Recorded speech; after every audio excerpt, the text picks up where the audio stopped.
Rabbi ghfirli wali walidayya warhamhuma kama rabbayani saghira.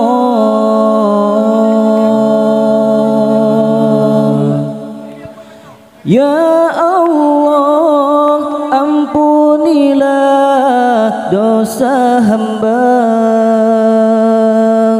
Ya Allah, ampunilah dosa-dosa ibu bapa dari hamba. Sayangilah, sayangilah keduanya. Rahmatilah, rahmatilah keduanya.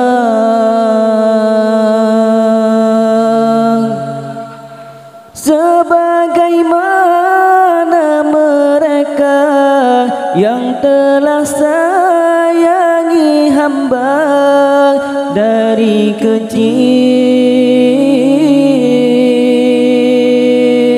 sampai dewasa.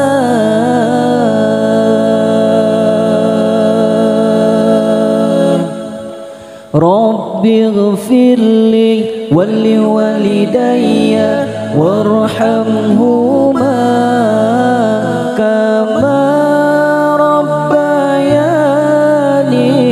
saghira.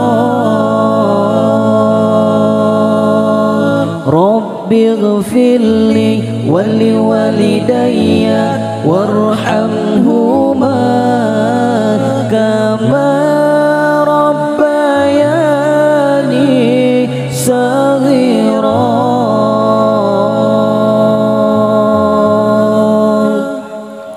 Ya Allah, ampunilah dosa hamba.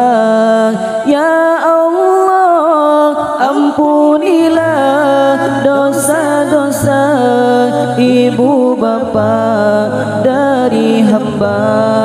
Sayangilah, sayangilah keduanya. Rahmatilah, rahmatilah keduanya.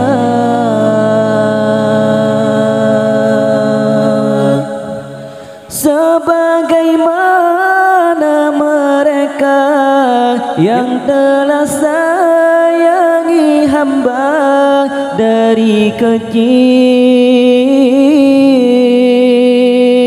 sampai dewasa.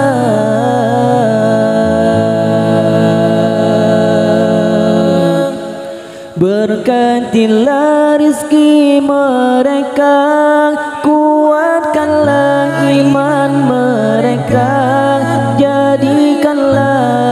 jadikanlah ahli syurga. Saya